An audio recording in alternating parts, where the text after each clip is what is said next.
noite. Eu apresento a notícia de hoje do Rio de Janeiro, cidade que vai sediar o encontro de cúpula dos BRICS. O bloco inicialmente formado por Brasil, Rússia, Índia, China, que agora congrega 11 países. Para nos ajudar a entender o que está em discussão e o que vem neste encontro, a notícia recebe hoje o embaixador Maurício Lírio. Ele é o negociador do Brasil no BRICS, ou na linguagem da diplomacia, o Sherpa do Brasil no BRICS. Embaixador, muito obrigado por aceitar nosso convite. Não, é uma satisfação voltar ao programa e falar sobre o BRICS. Muito obrigada. Vamos lá. Embaixador, nesta semana a revista The Economist fez uma crítica ao presidente Lula e ao que vê como uma diminuição da influência global dele e fala sobre os BRICS. O Itamaraty respondeu a essa crítica, né?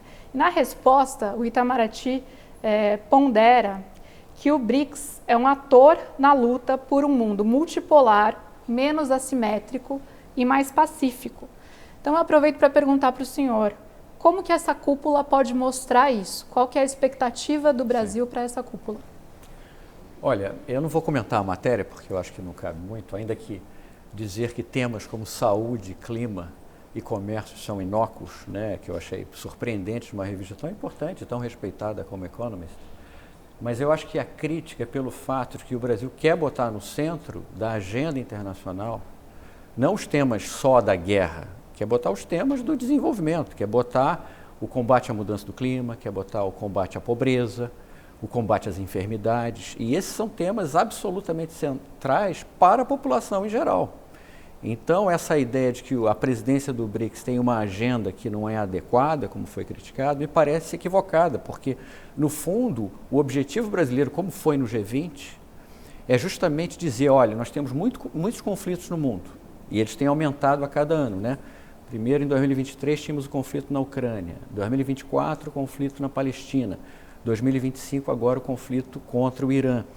Então, nesse quadro tão, eu diria, conflagrado de antagonismos, é importante que a comunidade internacional não perca de vista quais são as prioridades maiores. As prioridades maiores são combater a pobreza, combater a mudança do clima e, por exemplo, promover serviços básicos, como na área de saúde. Então, essa agenda brasileira pode ser contraintuitiva, mas eu acho que é a agenda correta, porque o mundo tem que, sim, tratar das questões dos conflitos no sentido de levar à paz.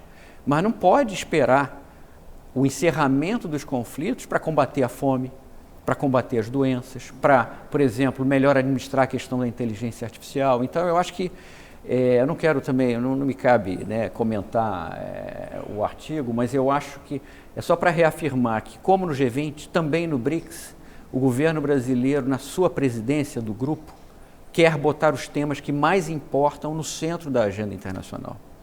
E, aliás, o senhor era o negociador do Brasil também no G20, no ano passado, né? E agora aqui no BRICS. O que é um BRICS de sucesso para o Brasil? O que será considerado, ao final desta cúpula, como uma cúpula da qual a gente sai melhor do que a gente entrou, como bloco? Bom, eu diria que um BRICS de sucesso tem um componente geral, que é o seguinte: o BRICS tem que ser, hoje, uma força pelo multilateralismo, vamos dizer assim, pelo direito internacional, pelas soluções globais aos desafios globais. Porque nós temos desafios tremendos que não podem ser resolvidos por um país só, né? Tem a questão da mudança do clima, tem a questão da desigualdade, tem a questão, por exemplo, também da inteligência artificial, tem a questão da necessidade do comércio livre como fonte de crescimento da economia mundial. Então, o BRICS tem que ser um grupo, e tem sido, um grupo que afirma a importância desses temas e, mais do que isso, afirma a importância de soluções entre os países para enfrentar esses temas, já que não haverá solução sem a cooperação entre os países, tá? Agora, além disso, a gente tem objetivos específicos, e justamente em áreas em que a gente precisa aperfeiçoar a cooperação internacional e não erodir o que a gente tem. Por exemplo, a área de saúde, né? Uma das áreas mais carentes em termos de avanços em saúde é a de doenças que incidem mais em países em desenvolvimento, que são as doenças socialmente determinadas, tuberculose, malária, hanseníase, dengue. Então, uma concentração de esforços do BRICS nesses temas é fundamental para que esses países consigam juntar recursos e capacidades para combater essas doenças. Então, isso é um tema central. Outro tema muito importante, mudança do clima. Como nesse momento tão, eu diria, difícil, complexo, porque a mudança do clima já está se manifestando de forma clara na realidade das pessoas, né? Podem ser as enchentes no Rio Grande do Sul, as secas e incêndios florestais na Espanha ou em outros países, ou desertificação em países africanos. Como, num momento tão crítico como esse, não ter a capacidade de ação internacional por meio, por exemplo, do Acordo de Paris ou da Convenção de Clima que nós temos. Então, que o BRICS apoie, o grupo apoie uma COP bem-sucedida no Brasil, a reunião sobre clima que vai acontecer no Brasil, e ao mesmo tempo seja um garante de que o direito internacional nessas áreas, o multilateralismo e a cooperação vão prevalecer, isso é absolutamente central. Então, além do objetivo maior, que eu diria que é um apoio irrestrito do BRICS ao multilateralismo, porque isso é fundamental para o bom funcionamento do sistema internacional. Além disso, a gente tem avanços específicos, como eu falei, nessa área de saúde, na área de inteligência artificial, na área de comércio, na área de clima. Então, são também objetivos por cada área. O senhor tem frisado a questão do multilateralismo e a gente está num momento em que a gente vê por parte da Casa Branca, do atual presidente americano Donald Trump, críticas ao multilateralismo e desafios concretos ao multilateralismo, não só críticas, não é só retórica, né? Como que a chegada do Trump à Casa Branca afetou de alguma maneira o trabalho do BRICS? Olha, primeiro, só para desfazer uma imagem que eu acho que é equivocada, dessa tentativa de oposição entre o BRICS e um grupo de países, ou um país especificamente como os Estados Unidos. Eu acho que isso é uma caricatura deformada do que é efetivamente o que acontece na prática. Na verdade, o BRICS é um grupo a favor da cooperação entre os países do sul global. E nesse aspecto também é a favor da governança global. Muita gente diz, pois, mas o BRICS é contra o Ocidente? Não. O BRICS, por exemplo, defende valores muito caros, que sempre foram caros ao Ocidente. Comércio livre. Agora, a proteção ao meio ambiente. Ou seja, nesse aspecto, o BRICS defende mais esses valores do que até alguns países ocidentais. Então, esse tipo de oposição me parece pouco produtivo nessa discussão, porque, no fundo, o objetivo maior do BRICS, desde o início, tem sido duplo. Primeiro, é fazer com que a governança global seja mais eficaz, tá? E mais representativa, né? Mais, eu diria, inclusiva dos países em desenvolvimento. Um exemplo concreto, o Conselho de Segurança da ONU, que tem uma representação ainda antiquada.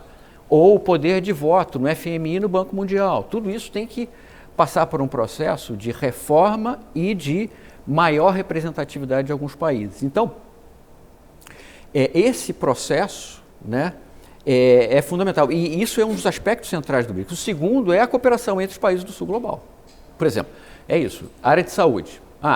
Onde é que os principais laboratórios internacionais, né, investem mais em termos de pesquisa de saúde para medicamento e para vacina? Nas doenças que acontecem mais nos países ricos. Mas e as doenças que acontecem mais nos países em desenvolvimento do sul global? A gente vai deixar de fazer um esforço conjunto? Não. Justamente esses países têm que concentrar pesquisa e recursos para essas doenças. Então, um exemplo concreto de cooperação no sul global para objetivos do próprio sul global. Tá. Eu vou voltar a falar do Trump daqui a pouco, mas já que o senhor falou aí sobre a questão do Conselho de Segurança e de aumentar a representatividade de países do sul global nesses organismos de governança internacional, eu quero perguntar um pouco sobre isso. Em 2023, a gente teve a ampliação do BRICS, né? Sim. E a entrada de novos membros. Na época falou-se que o Brasil, que como parte da negociação ali, para que o Brasil aceitasse essa ampliação, estava por trás um apoio mais firme do BRICS, aí notadamente da China, há uma menção específica a essa aspiração brasileira de fazer parte do Conselho de Segurança da ONU.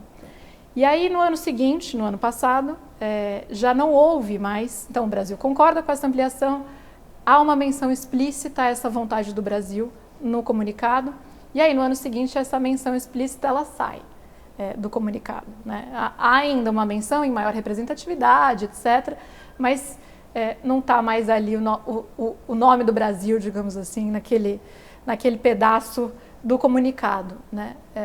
O que aconteceu? Vai entrar de novo nesse ano isso?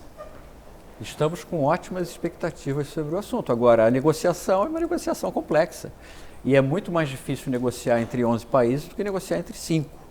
Né? Ou seja, é natural que num grupo maior seja mais difícil obter o consenso, mas ao mesmo tempo um grupo maior é um grupo com maior poder reunido entre os países. Então, de certa maneira, há custos e vantagens no processo de ampliação, é natural.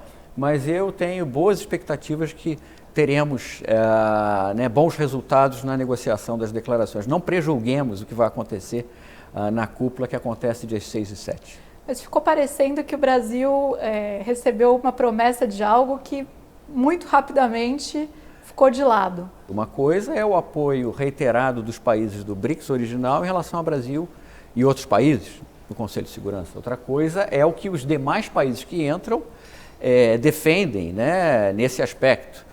E eu posso dizer que em relação aos membros originais, esse compromisso é muito efetivo.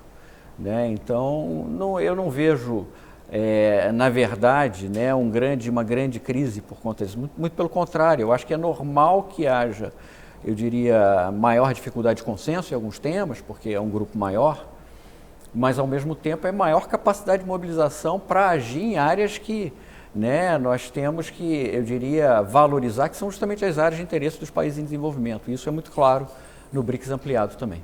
Embaixador, quando eu estava aqui no Rio para cobrir o G20 no ano passado, ouvi de uma pessoa que não estava na cobertura, uma pessoa um motorista de táxi que estava me levando para a cobertura, falou, mas aí eles fazem essas declarações e serve para quê? Então, qual é a importância de ter, por exemplo, uma menção à aspiração do Brasil a fazer parte do Conselho de Segurança num comunicado do BRICS? O que isso significa? Isso coloca o Brasil, de fato, mais perto de um assento no Conselho de Segurança? É preciso dizer que, em diplomacia, como também no direito, a linguagem é fundamental. Porque a linguagem do comunicado, às vezes, pode se espelhar na linguagem de um tratado internacional, de um acordo internacional, da mesma maneira que no direito interno pode se manifestar numa lei, ou até num texto constitucional. Então, eu não desprezaria o valor das palavras. Até como diplomata e negociador de acordos também, a gente sabe que isso é central. Então, nesse aspecto, decisões como essa são muito importantes. E declarações também é aquele negócio, tem um efeito concreto. Eu vou te citar um exemplo. Nós fizemos a declaração pela Aliança Global contra a Fome, no caso do G20, na presidência do Brasil no ano passado. Era uma declaração, mas tem efeito prático. Nós já estamos com a organização do secretariado na FAO, da Aliança Global contra a Fome, já temos projetos previstos para uma série de países justamente de combate à fome. Então, esses documentos, às vezes, parece que não se refletem na realidade, mas muitas vezes, seja no curto prazo ou no longo prazo, se manifestam com resultados muito efetivos. Então, esse é um exemplo. Falamos da presidência brasileira do G20 e das declarações que foram aprovadas, inclusive a da Aliança Global contra a Fome. Isso significou comida, isso significará comida na mesa de muita gente que não tinha acesso à comida. Então, é um efeito prático, sim, apesar de ser um documento negociado naquele momento como um documento aspiracional, mas que se reflete depois em realidades muito concretas. O senhor deixa claro que o Brasil quer trazer alguns temas de importância e quase de urgência para países em desenvolvimento e não discutir só, digamos assim, os conflitos. Mas os conflitos estão aí e quero saber a leitura do senhor de como isso vai ser encaminhado durante essa cúpula do BRICS. O Irã está no centro de um desses conflitos, mais recentemente foi atacado ali por Israel, depois os Estados Unidos, negociou aparentemente um cessar-fogo que até agora está em vigor, mas há muitas críticas aí sobre o quanto isso vai perdurar. Mas a gente tem também no BRICS países que são, na região, no Oriente Médio, aliados dos Estados Unidos. Mencionaria a Arábia Saudita, por exemplo. Sim. Então, como que essa tensão tem gerado aí críticas ou debates dentro do BRICS? E o que a gente pode esperar em termos de uma declaração do BRICS a respeito do conflito no Oriente Médio, envolvendo Irã, envolvendo Gaza também? Sim, duas partes da sua pergunta. Primeiro, a questão de qual o empenho e a capacidade de uma presidência como a brasileira de fazer avanços em áreas, mesmo num período de conflito. Isso aí é uma convicção muito clara do presidente Lula e do governo brasileiro de que mesmo em períodos de conflito, a gente tem que atuar nas áreas que são prioritárias do governo brasileiro e eu diria da comunidade internacional. Por exemplo, combate à fome. É como se diz, combate à fome não espera. Não é possível ter que esperar o encerramento de conflitos para combater a fome. A mesma coisa com o combate a doenças. Então, há uma série de temas que, independentemente da ocorrência de conflitos, devem acontecer. Por exemplo, a gente está num período de turbulência na área comercial. Nem por isso o Brasil deixou de concluir, por exemplo, o acordo do Mercosul e União Europeia no final do ano passado. Agora nós temos a cúpula do Mercosul, o presidente Lula lá na cúpula do Mercosul, o ministro Mauro Vieira na cúpula do Mercosul. Conseguimos concluir a negociação com o EFTA, que é um grupo de outros 4 países europeus. Ou seja, o fato de que o quadro internacional é marcado por conflitos não deve impedir que a gente avance em áreas prioritárias. Daí o fato de que o BRICS tem avanços concretos para mostrar, agora na área de saúde, na área de inteligência artificial, na área de clima. Tá? Agora, o outro aspecto da sua pergunta é a complexidade do BRICS. Isso é óbvio. As pessoas tratam, às vezes, o BRICS como um grupo monolítico, o que é um equívoco de interpretação, porque o BRICS é um grupo muito variado, com países que, inclusive, têm conflitos históricos entre eles, alguns resolvidos, outros não resolvidos. Então, é aquele negócio. É também dentro dessa multiplicidade, dessa diversidade, que nós temos que encontrar posições conjuntas. E isso se aplica ao conflito no Irã como a todos os demais temas. Então, é um desafio também. Eu diria que a diferença e a complexidade talvez não seja tão grande quanto no G20, porque aí tem uma oposição, eu diria, de interesses geopolíticos entre G7 e alguns outros países. Isso a gente não tem no BRICS, mas ao mesmo tempo há interesses específicos que são diferenciados. Todo país tem os seus interesses próprios que não coincidem exatamente com os demais países. Então é preciso sempre acomodar essas diferenças. E o BRICS também, com 11 membros, tem uma certa riqueza, eu diria, de posições divergentes. E a gente tem que justamente buscar o compromisso. Eu acho que o exercício da diplomacia é justamente esse. Em meio à diferença, buscar os acordos. Mas do ponto de vista do Brasil, qual deve ser a mensagem que o BRICS deve passar com relação ao conflito no Oriente Médio? A mensagem que já foi consagrada na própria declaração que o BRICS emitiu antes da própria, ou seja, já emitiu na semana passada, que é uma condenação clara a uma violação da Carta da ONU. A Carta da ONU é a Constituição, vamos dizer assim, o mais próximo que a gente tem de uma Constituição no mundo, em que a violação de soberanias e ataques a outros países são condenáveis, porque não são permitidos pela Carta da ONU. Então, eu diria, essa crítica foi feita pelos BRICS. O Brasil também se manifestou especificamente com uma nota brasileira sobre o tema, até porque há uma preocupação adicional. Além de um ataque a um país, houve ataque a instalações nucleares. Isso é algo muito sério, porque ataque à instalação nuclear pode resultar em contaminação nuclear de populações civis. Então, é algo que, obviamente, os BRICS, e nesse caso o Brasil em particular, se manifestaram com contrariedade para dizer isso é algo que tem que ser criticado, isso não pode se repetir. Então, a gente está falando de um conflito que tem um país que é integrante dos BRICS, que foi o Irã, como o país que foi atacado, mas a gente também tem dentro dos BRICS um país envolvido em um outro conflito, que aí é o agressor, o Estado invasor, que é a Rússia, na questão do conflito com a Ucrânia. Como que isso se desdobra dentro do BRICS hoje, a questão do conflito Rússia e Ucrânia? Bom, na política externa de maneira muito clara, porque o Brasil foi coerente em todos os conflitos que têm acontecido no sistema internacional. No caso da Ucrânia, o Brasil, por meio da resolução da ONU, que foi apoiada pelo Brasil, condenou a invasão da Ucrânia pela Rússia, também como violação da Carta da ONU, da mesma maneira.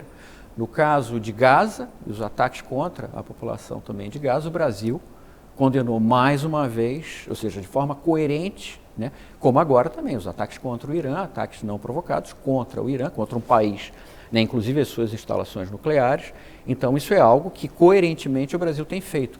Agora, também no BRICS, nós temos linguagem sobre a Ucrânia, nós estamos buscando, tivemos em declarações anteriores e teremos, se tudo correr bem na negociação, também linguagem sobre a Ucrânia, porque aí é o interesse de muitos países como o Brasil, né, e que tem sido muito ativa em dizer, olha, é fundamental buscar a paz, é fundamental a negociação, porque a prorrogação, a continuação de conflitos significa mais mortes, significa mais efeitos sobre a economia internacional, ou seja, não são só as mortes no terreno, que já são trágicas per se, são também os efeitos em termos de aumento da pobreza, desestabilização da economia internacional, redução do crescimento. Então, tudo isso é causado por conflitos. Então, essa posição do Brasil de defender a paz em todos os conflitos é de uma coerência muito clara e é aquele negócio, não é...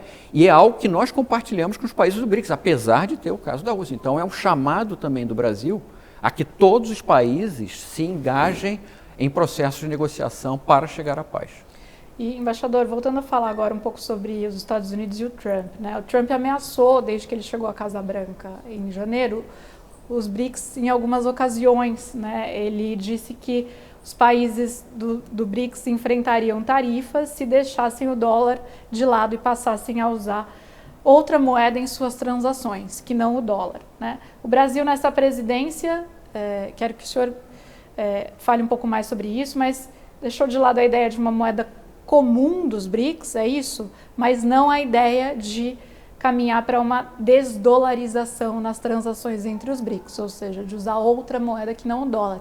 Explica para a gente, por favor, o que está em debate e se tem alguma novidade que sai desta cúpula com relação a esse assunto. Tá. Primeiro, para deixar claro, né, porque também nesse campo há muitos equívocos, né? Na história do BRICS nunca houve negociação de uma moeda BRICS. O que houve desde, eu diria, 2015, isso é uma coisa que tem, né, sido frequente na história do BRICS, é aquele negócio, é a construção de plataformas que reduzam os custos de operação entre os países do BRICS. Isso se aplica a comércio, a investimentos e a finanças de forma geral, porque o BRICS tem eu diria, um percentual grande da economia internacional. Bom, desculpe ser técnico aqui, poder de paridade de compra é 40% de todo o produto mundial é feito pelo BRICS, tá? Do PIB mundial, 40%, tá? Mas o comércio e as finanças e os investimentos entre os BRICS, não são tão importantes. Ou seja, há um potencial de maior comércio, investimento e finanças entre os BRICS que é muito grande. Agora, isso não acontece porque os custos de operação são caros. Então, a gente tem um esforço, desde 2015, em vários tipos de plataformas para reduzir os custos, inclusive com possibilidade de uso de moedas locais, que é algo universalmente utilizado, né? Em operações, por exemplo, de comércio, de finanças, de investimentos. Então, o que é importante nesse caso é que houve aí um equívoco de interpretação, né, de que o BRICS negociava uma moeda BRICS que substituiria ou não o dólar ou qualquer outro. Não, então nesse aspecto, né, não há negociação de uma moeda comum como houve na União Europeia, existe o euro. Né? Isso sim é uma moeda comum negociada entre países em que se substitui o dólar, mas no caso do BRICS, a ideia é a redução de custos operacionais justamente para que a gente possa fazer mais comércio, mais investimento e ter mais também atividades financeiras entre os países do BRICS. E aí, tendo Trump na Casa Branca, a gente viu algumas repercussões disso pelo mundo. Uma delas foi até um impulso maior por parte da União Europeia em celebrar o acordo que os senhores negociaram, Mercosul-União Europeia, né, quando se vislumbra um possível fechamento de mercados, tarifas, uma desestabilização da economia mundial. Para o BRICS, o que significou Trump na Casa Branca? Fortalece o bloco? Também, mais uma vez, eu acho que esse tipo de, né, eu diria, de dualismo, né, entre BRICS e Casa Branca, eu acho que não ajuda muito, né? O que eu acho que é o elemento principal do BRICS em relação ao que tem acontecido no mundo é que eu acho que tornou mais urgente o papel do BRICS, mais central, na defesa justamente de uma governança global que permita que a gente enfrente os desafios globais. Porque, por exemplo, clima, né? Se um país resolve sair do Acordo de Paris, a carga para os demais se torna maior. O Acordo de Paris é um acordo que limita a emissão de carbono, justamente gases de efeito estufa que tem como efeito o aumento da temperatura, mudança do clima, né? Então, naturalmente, os demais países precisam fazer um esforço extra, né, para manter a governança global, para que a gente possa enfrentar esses desafios globais. né? Então, isso é muito importante. Eu acho que, nesse aspecto, o BRICS, como um grupo que tem que garantir que a gente continue a atuar conjuntamente pelo livre comércio, pelo combate à mudança do clima, né, por uma governança nova em inteligência artificial, que é muito importante também. Então, por uma governança global forte na área de saúde, uma OMS, Organização Mundial de Saúde forte, em que a gente possa ter investimento para doenças, ou seja, para combater doenças que incidem em países em desenvolvimento. Então, nesse aspecto, talvez, sem querer fazer aqui nenhum fla-flu, né, que eu acho que é uma simplificação equivocada, né, eu acho que o papel do BRICS é ainda maior na defesa do multilateralismo e do direito internacional e das normas internacionais acordadas entre os países do respeito a essas normas. O senhor mencionou da importância do BRICS, inclusive para a COP, sim, que vai ser sediada pelo Brasil. Como que o senhor vê a relação, o diálogo entre essas duas cúpulas, ambas sediadas pelo Brasil? É um diálogo muito intenso, porque, primeiro, para ter uma COP bem-sucedida, a gente precisa ter um reengajamento, eu diria, um empenho dos países em manter o regime de clima. O regime de clima é basicamente a Convenção do Rio de 92 e, entre outros acordos, o Acordo de Quioto, o Protocolo de Quioto e também o Acordo de Paris. Isso aí é o que dá a base para que a gente possa atuar conjuntamente para combater a mudança do clima. E é um período em que isso está sofrendo, né, certa erosão, tá? Então, o BRICS agora em julho é muito importante para manter a coesão desses países em favor do regime de clima, né? O Acordo de Paris, o fato de que os países têm que apresentar a ND6. A ND6 é o compromisso voluntário que um país faz de reduzir as suas emissões de gases de efeito estufa. Então, a gente está preocupado, porque o prazo para a apresentação de ND6 era 10 de fevereiro. A maioria dos países não apresentaram a NDC. A gente tem um novo prazo que é setembro. Então, todo esse processo é muito importante. E aí há o empenho do Brasil, com o apoio dos seus parceiros no BRICS, justamente dizer, olha, temos que trabalhar para a sobrevivência e o fortalecimento do regime de clima. E isso significa ter uma COP bem-sucedida, né, em que os países se empenhem pela redução de emissão de gases de efeito estufa. Então, isso é absolutamente central. Então, é contar com os parceiros do BRICS para deixar esse regime de clima de pé, no mínimo, nesta COP, é isso? Eu diria que isso é o básico, né? Porque seria desastroso que, seguindo o exemplo de um país, outros países saíssem do regime de clima. E só 4 países, na verdade, não fazem parte do Acordo de Paris, né?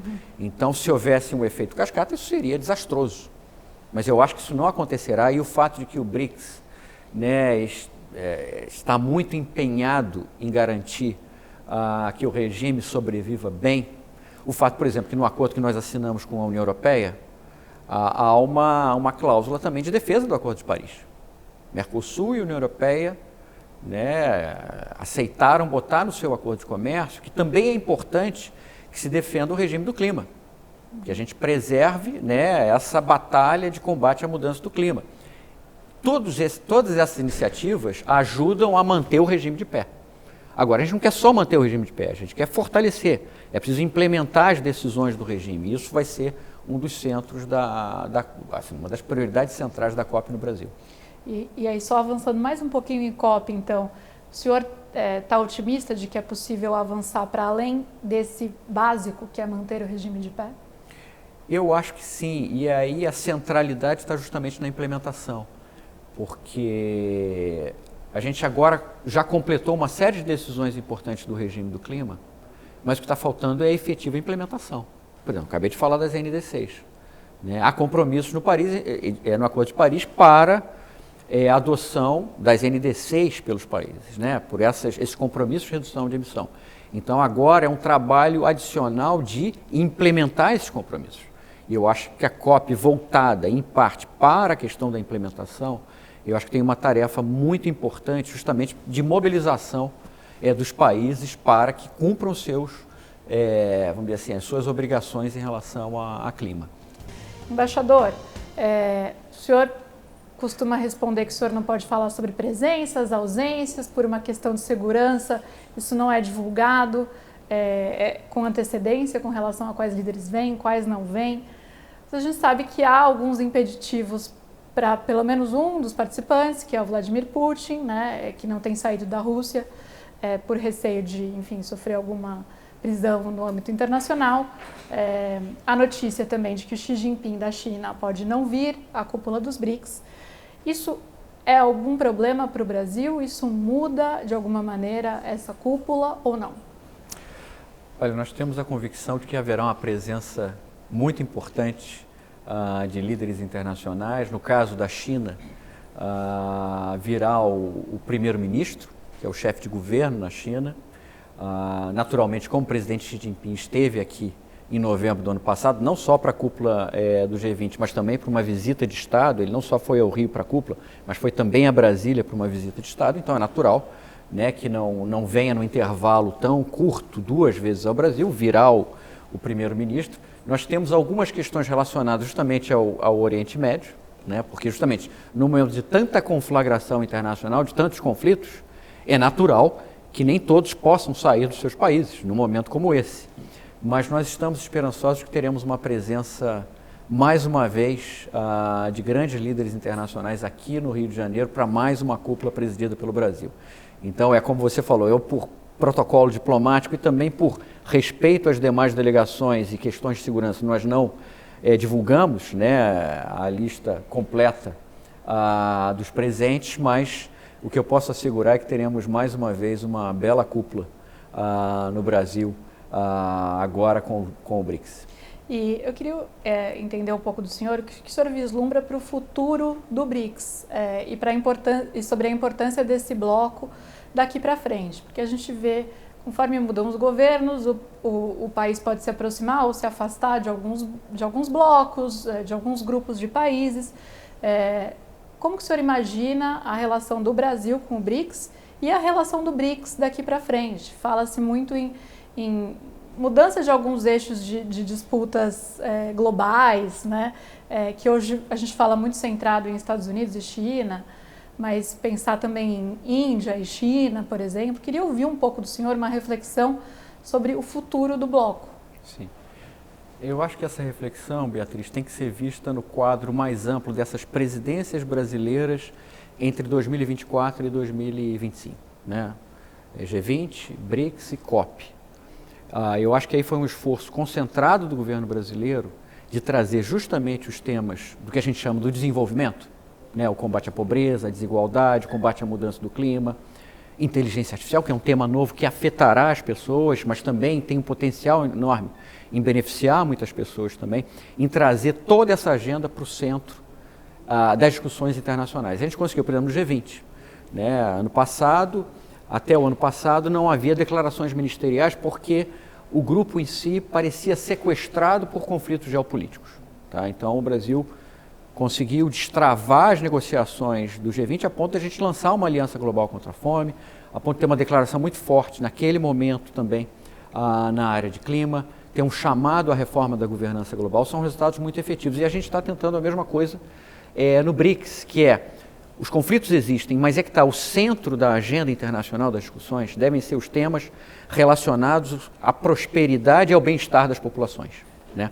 Então, eu acho que essa é um legado que ficará no BRICS. O fato de que a gente trouxe de uma forma ainda mais intensa saúde para o centro de discussões do BRICS. Outro tema, estava falando de inteligência artificial, a necessidade de ter uma coordenação internacional para enfrentar desafios como o desemprego. O desemprego que tende a aumentar em algumas áreas por conta do uso de inteligência artificial, né? Em algumas áreas, né? Área de publicidade, área eventualmente de jornalismo, de programação de computadores, área jurídica, de advocacia, né? Então, como o mundo deve se coordenar para evitar que esses efeitos negativos da inteligência artificial sejam melhor administrados? Ao mesmo tempo, como fazer com que os benefícios da inteligência artificial, né, se direcionem para aquilo que é mais importante para a vida das populações. Por exemplo, inteligência artificial aplicada em melhor diagnóstico médico, né? A área de saúde a gente sabe que é uma área fundamental para a inteligência artificial. Combate à mudança do clima, também inteligência artificial. Então eu acho que o que fica para o BRICS, eu acho que é uma clara orientação do Brasil de que esses grupos tem que se voltar para o tema desenvolvimento. Isso significa desenvolvimento social, econômico e também ambiental. Então isso eu espero, né, eu acho que é uma convicção muito forte do presidente Lula como líder, né, nesses grupos, de transmitir essa mensagem e direcionar no bom caminho esses grupos para que concentrem mais atenção nesses temas. Agora, o senhor mencionou, há uma concentração do presidente Lula com relação a isso. O senhor vê o Brasil, em caso de mudança de governo, que, enfim, natural da nossa democracia, né? Não estou dizendo agora, mas o presidente Lula pode ficar mais 4 anos depois de 2026, ou pode vir um outro governo com uma linha política totalmente diferente. O senhor vê a proximidade com os BRICS como algo que depende de uma visão política mais próxima desse sul global, ou como algo que é um pilar aí da nossa diplomacia e das nossas relações internacionais? Olha, tem influência internacional, né? Ter capacidade de convencimento, de ação sobre os demais países, ação positiva, construtiva, é um patrimônio absolutamente central para um país. E no caso do Brasil, o fato de que a gente tem uma diplomacia que consegue alguns resultados e tem uma tradição, né, de um país que é visto como um bom negociador, né, confiável, não envolvido em conflitos, isso é um patrimônio que poucos países têm, né? Então eu diria, qualquer presidente, né, deveria prezar por isso, porque isso é fonte de poder, no bom sentido, né, e de capacidade de ação do Brasil, né? É lógico que o presidente Lula, como tem uma influência e uma capacidade, eu diria, né, de convencimento e de carisma junto aos demais líderes, ele multiplica isso. Mas eu diria que qualquer presidente brasileiro deveria preservar, cultivar essa capacidade que o Brasil tem de ser ponte. Porque só de imaginar, Beatriz, que num período de tantos conflitos, a gente consegue fazer um G20 bem sucedido. A gente consegue depois fazer, espero que façamos, um BRICS bem sucedido, fazer uma COP. Num período de tantos conflitos, né, e ter a boa vontade da maioria dos países para ter resultados efetivos que afetam a vida das populações em geral, isso é aquele negócio, é um trunfo, né? É um patrimônio, é um elemento, né, fundamental da política externa brasileira que a gente precisa preservar, né? Então, nesse aspecto, né, eu só posso dizer que o BRICS, como um dos elementos dessa ponte, o Brasil, por exemplo, o presidente Lula foi convidado para a 10ª reunião do G7 da qual ele participa. Ele participou de mais reuniões do G7 do que a maioria dos presidentes do G7, né? Incluindo seus 3 mandatos, né? Isso é uma ponte com o mundo ocidental, com os países ricos. Ao mesmo tempo, temos o BRICS, que é uma ponte com o mundo em desenvolvimento, com o sul global. Eu diria que a maioria dos países invejariam, né, muito o fato de que o Brasil tem essa capacidade de interlocução com todos os lados. Isso é um elemento que os brasileiros deveriam valorizar, porque isso é um elemento não só de autoestima nacional, mas de capacidade de obtenção de resultados práticos para a vida dos brasileiros também. Mas aí, ao invés disso, ele é criticado internacionalmente, criticado por alguns grupos dentro do país. Por quê? Na leitura do senhor, bom, o que criticado acontece? Internacionalmente, eu confesso que não, desconheço. Foi criticado nessa publicação da The Economist, uma revista inglesa, né? Respeitada. Eu posso falar do que eu acompanho, né? Eu sim. estive com o presidente na reunião do G7, eu estive com o presidente na reunião do G20. E G7 eu estive nas 3 reuniões das quais ele participou, em Hiroshima, em Apulia, ou seja, Hiroshima no Japão, Apulia na Itália e agora em Calgary, Kananaskis no Canadá. O que eu posso dizer é que a influência do presidente e o carisma como líder internacional é uma coisa rara, né? Então, a crítica internacional, né, a gente tem a repercussão. Tudo bem, uma matéria ou outra pode ser crítica, mas se você olhar a imprensa internacional, como valoriza o trabalho do governo brasileiro em diversas áreas nos últimos anos, né, a começar por combate a desmatamento e uma série de outras áreas, ou exercício da diplomacia, isso é muito evidente. Então, eu acho que a gente não deve aferir, né, a imagem do Brasil com base numa matéria, por mais que, né, a Economist seja uma revista importante, mas eu acho que é uma simplificação que impede que se olhe o conjunto das visões sobre o Brasil.